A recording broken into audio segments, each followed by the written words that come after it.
안녕하십니까. 월간 와인 리뷰의 발행인입니다.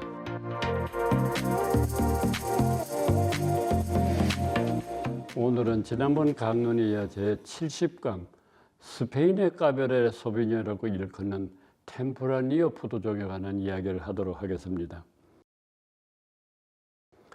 사실은 아마 스페인의 까베르 소비뇽이라는 별칭이 붙을 만큼 이 포도종은 이베리아 반도, 즉 스페인과 그 서쪽에 있는 곳이 포르투갈입니다. 해서 이 이베리아 반도가 원 고향으로 틀을 잡았습니다.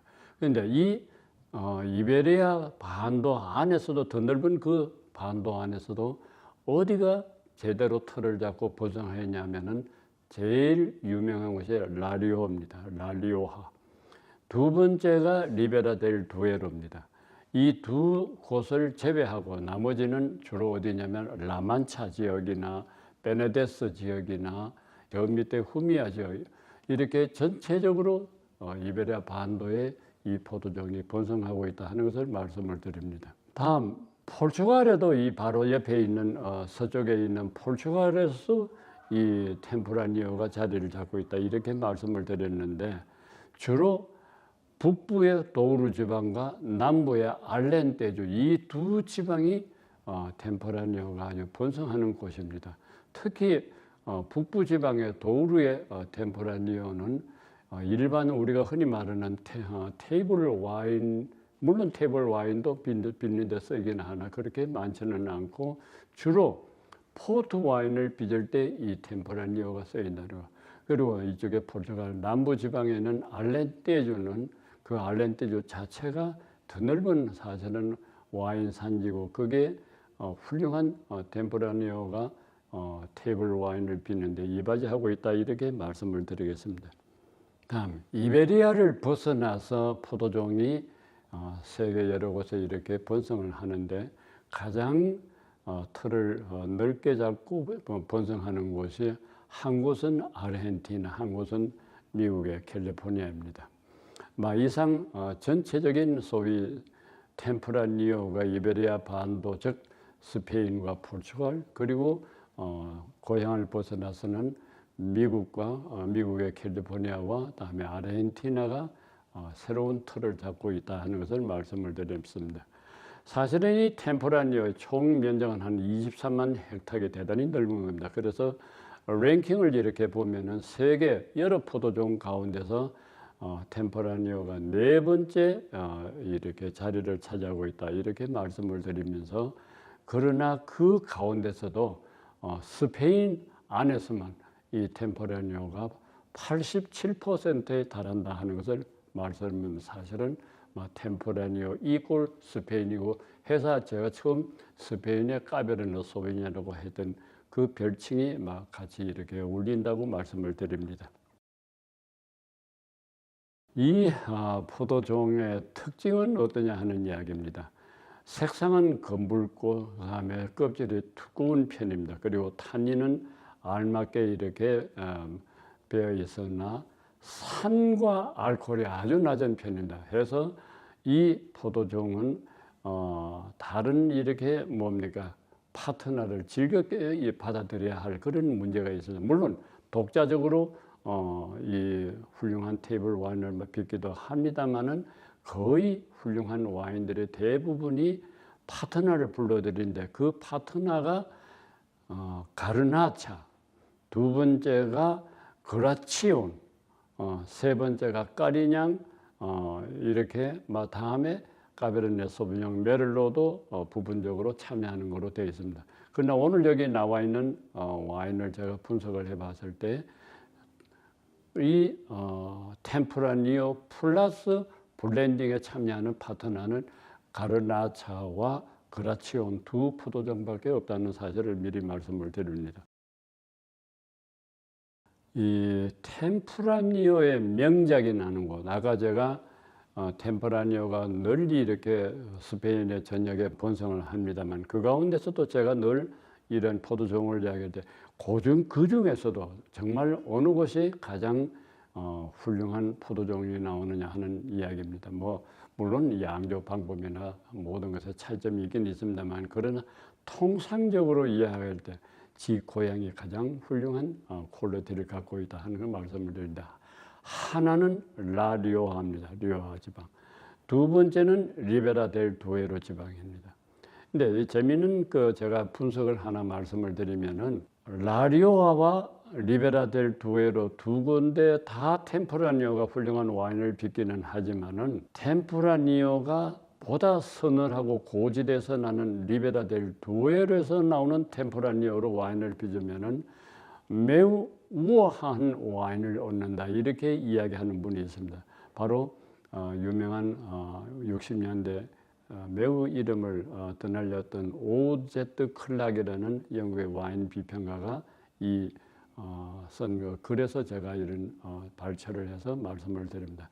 특히 리베라 델 두에로는 이렇게 밤낮의 기온의 차가 무려 16도나 달하고 있어서 훌륭한 포도가 생성이 되고, 다음에 서늘한 기온 탓으로 우아한 템프라니오의 와인을 얻을 수 있다, 이렇게 평을 하고 있습니다. 음식과의 매칭입니다. 그리고 별칭이 뭐 있느냐 하는 이야기인데, 음식과의 매칭은 기본적으로 87%가 제가 아까 말씀드린 대로 스페인이 고향입니다. 해서 스페인에서 가장 이 템프라니오하고 훌륭히 매칭되는 파트너는 뭐니 해도 하몽입니다. 아마 여러분들 하몽이라면 매일 먼저 떠오르는 말린 돼지고기 뒷다리입니다. 해서 이 하몽이 가장 훌륭한 파트너로 되고, 그 이외에 스페인에서 흔히 만날 수 있는 음식에 치즈, 양고기, 기타 육류고기가 잘 어울린다, 이렇게 말씀을 드립니다. 이제 제가 이 별칭을 이야기하는 이유는, 이 템프라니오도 숱한 별칭이 있습니다. 저도 다 지금 외우지는 못합니다만 오늘 여기 메모해 놓은 것을 말씀드리면은, 리베라 델 두에로, 즉 스페인 안에서도 템프라니오를 리베라 델 두에로에서는 틴토 피노라고 이야기한다. 틴토 피노. 그 다음에 또로 지방에서는, 내나 같은 리베라 델 두에로에서 별로 멀지 않은 곳인데, 그 또로 지역에서도 틴타 데 또로, 이렇게 명칭들이 그 지역에 따라서 바뀌고 있다 하는 것을 말씀을 드립니다. 그리고 캘리포니아에서는 템프라니오를 뭐라고 부르냐 하면은 발데페냐스인데, 이 발데페냐스가 어디냐면은 라만차 지역, 즉 그러니까 스페인 반도의 중부, 약간 위에 북쪽에 자리를 잡고 있는 곳입니다. 그래서 그 라만차의 발데페냐스 이름을 그대로 갖고 와서 캘리포니아에서는 템프라니오를 발데페냐스라 이렇게 이야기하고, 포르투갈에서는 틴타 로리츠라 한다는 말씀을 드립니다. 이제 제가 지금 여기에 오늘 5개 이렇게 샘플이 나와 있습니다. 여느 때보다는 조금 숫자는 많습니다만은, 제가 좀 이렇게 가볍게 그리고 타칭을 하도록 하겠습니다.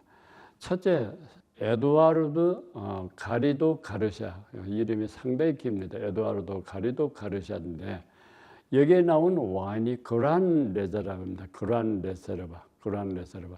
아마 여러분들 제가 여러 차례 말씀을 드립니다. 일반 숙성의 기본 요건을 충족시키고 난 뒤에 또 다시 한 1년에서 1.5년을 더 숙성을 시키면은 리세르바 또는 그 위에 최상급에서 그란 레세르바가 주어진다, 이렇게 말씀드린 바 있습니다. 즉 다시 말하면은 와인으로서는 가장 완벽하게 훌륭한 숙성을 거쳤다, 이렇게 이해하시면 되겠습니다. 이 와인의 그 품종은 템프라니오가 90%가 참여했고, 가르나차가 10%가 참여했다, 이렇게 말씀을 드립니다. 숙성이 무려 24개월 배럴에서 숙성을 거치고 다시 병입 숙성의 1년을 거쳤으니까 모두 36개월의 숙성을 거쳐서 그란 레저러버는 타이틀을 얻은 것 같습니다. 그리고 여기에 쓰인 이 그란 레저러버를 빚는 데 쓰인 포도종은 전부가 수령이 템프라니오는 50년 이상이 된 수령을 갖고, 다음에 이 파트너로 참여한 가르나차는 60년 이상의 포도종이 여기에 참여했다, 이렇게 되어 있는 것을 말씀을 드립니다. 그리고 이 와인을 들여오는 수입사는 샤브 트레이딩입니다. 샤브 트레이딩. 다음은 두 번째 샘플을 이야기하도록 하겠습니다. 라벨은 마르케스 대 무리에타 그리고 숙성의 수준을 가늠했을 때는 리세르바로 되어 있다 하는 것을 말씀을 드리겠습니다. 물론 생산자는 마르케스 대 무리에타고 와인을 비벼서 쓴 포도종은 템프라니오가 87%, 기타 13%로 되어 있는데 그 기타 내역을 다시 들여다보면은 그라치아노가 6%, 미수엘로가 5%, 가르나차가 2%, 세 개의 다른 브랜드를 넣음으로써 매우 와인을 혁신적으로 빚었다 이렇게 이야기를 하고 있습니다. 오크통 숙성을 18개월 거치고 했는데 이 와인에 대한 테이스팅 노트를 간결하게 말씀드리면은 우아한 질감과 싱그러운 산도를 보인다 이렇게 되어 있습니다. 사실 2006년 10월 달에 제가 이 집을 다녀온 일이 있습니다. 그때 갔던 명분이 뭐였느냐면은 오크통 숙성과 보르도 양조 기술을 처음으로 도입해서 리오하에 프리미엄 와인을 수출하기 시작한 브랜드다 해가지고 당시에 이렇게 널리 알려졌던 사연이 있었더랬습니다. 해서 이 집을 구디 테이스팅 전제를 하고 방문을 한 바 있습니다.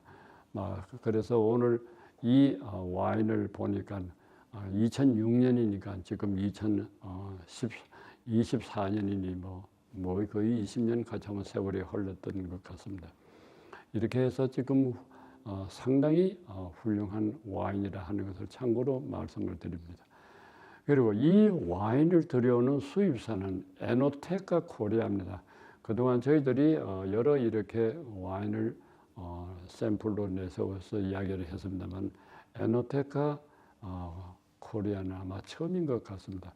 새로 저희들하고 끈끈한 콜라보레이션이 유지될 것으로 기대하면서 오늘 이 와인을 유튜브로 말씀을 드렸습니다. 세 번째는 브랜드 이름이 오호스 델 콰디아나입니다. 오호스 델 콰디아나. 그리고 이 와인의 카테고리적 계층은 크리안사입니다. 생산자는 보데가스 엘 프로그레스고 생산지는 라만차입니다. 라만차.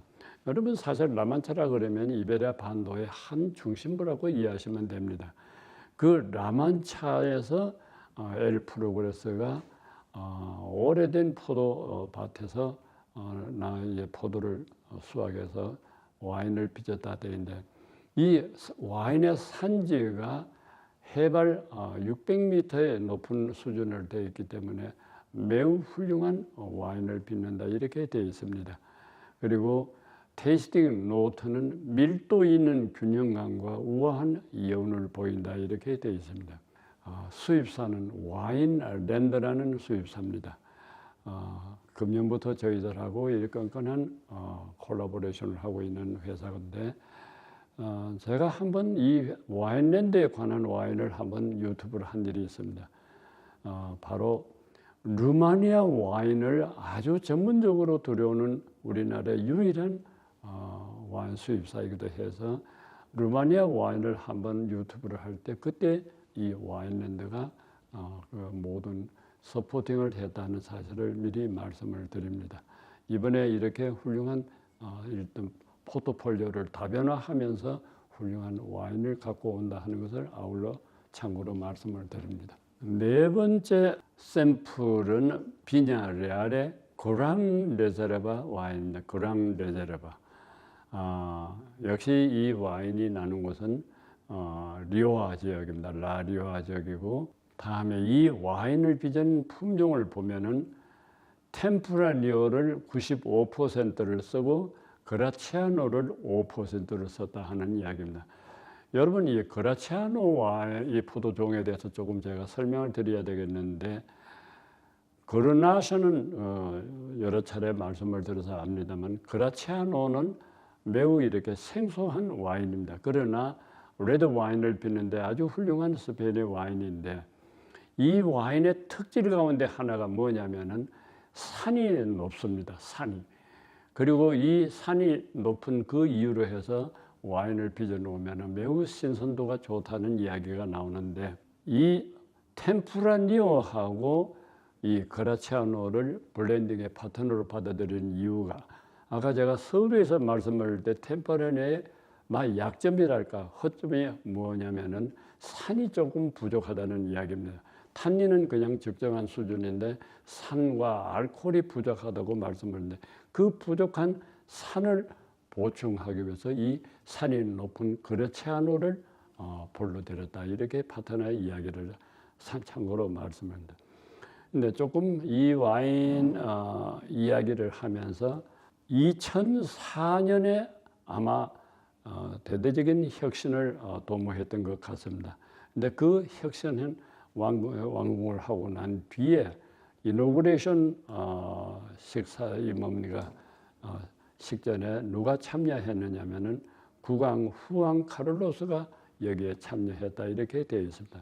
사실은요, 국왕 후왕 카를로스는 이 스페인은 보면은 국왕이 이렇게 참여한 곳이 몇 군데 있는 것을 제가 여행을 하면서 체크를 해본 일이 있는데, 대단히 국왕이 와인의 그 와이너리에 새로운 의미를 부여해 준다는 차원에서 흔히 국왕이 이 집에 가서 들려서 마신 와인이다, 이렇게도 이야기를 하고 있습니다. 그래서 이 와인은요, 지금 그랑 레제르바입니다. 여러분들 그랑 레제르바라 그러면은 숙성이 정상적인 것보다도 훨씬 긴 숙성을 한 것인데, 원래 평균 숙성에서 다시 24개월 숙성을 거친 것으로 되어 있습니다. 이렇게 해서 훌륭한 와인을 빚었는데, 제가 이 와인을 가끔 자주 한 번씩 시험을 해보면은 과연 참 훌륭한 와인이구나 하는 것을 느낄 때가 있습니다. 이 와인을 들여오는 것은 수입사가 와이넬입니다. 와이넬이 들여오는 이 와인을 제가 거의 해마다 조금씩 이 와인을 테이스팅할 때가 많다 하는 것을 아울러 말씀을 드립니다. 마지막으로 5번째 샘플은 마르케스 데 리스칼입니다. 마르케스 데 리스칼, 그리고 이 숙성의 그레이드는 리제르바입니다. 리제르바. 와인의 생산지는 리오하입니다. 리오하고 이 와인을 빚는데 쓴 포도종은 템프라니오하고 그라치아노입니다. 그라치아노. 아까 제가 그라치아노를 설명을 드렸기에 여기서는 생략을 하고 그라치아노가 산이 많다 하는 것을 참고로 말씀드려서 산이 부족한 템프라니오에다가 보충적 역할을 해준다 하는 것을 말씀을 드립니다. 그런데 아마 이 집의 마르케스 데 리스칼의 경우인 것 같은데, 그라치아노를 블렌딩 파트너로 써도 써대 10% 이상은 넘지 않게끔 그 조절을 한다 하는 것을 보면은 해마다 이렇게 수확되는 포도종이 산에 산도가 있을 테니까 거기에 맞추어서 아마 이 그라치아노를 불러들이는 것 같습니다. 근데 이 와인은 사실은 마르케스 데 리스칼 하면은 제일 먼저 떠오르는 와이너리가 하나 있습니다. 그 이름이 바로 시티 오브 와인입니다. 시티 오브 와인. 아주 아마 금세기에 들어와서 스페인에서 가장 특이한, 그리고 비싼 건물로 만들어진 일종의 와이너리 겸 거기에 이 머무르는 숙소까지 만들어 가지고 대단히 이름난 마르케스입니다. 마르케스를 제가 2002년하고 2004년 두 차례를 이 집을 방문하게 돼서 2004년에 갔을 때 한참 시티 오브 와인을 리노베이션 하는 것을 보고 온 일이 있습니다. 한마디 이렇게 후기랄까, 이렇게 이야기 가운데 하나 좀 이렇게 곁들여서 말씀드리고 싶은 것은, 이 와인을 즐긴 이렇게 세계적인 유명 인사가 몇 분 있는데, 한 분이 어네스트 헤밍웨이, 두 번째가 소비 스페인의 화가였던 살바도르 달리, 그리고 영국의 스파이 소설로 이름난 프레드릭 포사이스, 이런 분들이 이 와인을 즐겼다 하는 것을 아울러 말씀을 드립니다. 그리고 늘 이렇게 금줄로 이 망을 만들어 가지고 이 와인의 그 유한 전통을 보이면서 가짜를 막기 위한 애선 노력을 흔적을 같이 이야기하고 있다는 것도 아울러 말씀을 드립니다. 이 와인을 들여오는 곳은 하이트 진로입니다. 하이트 진로.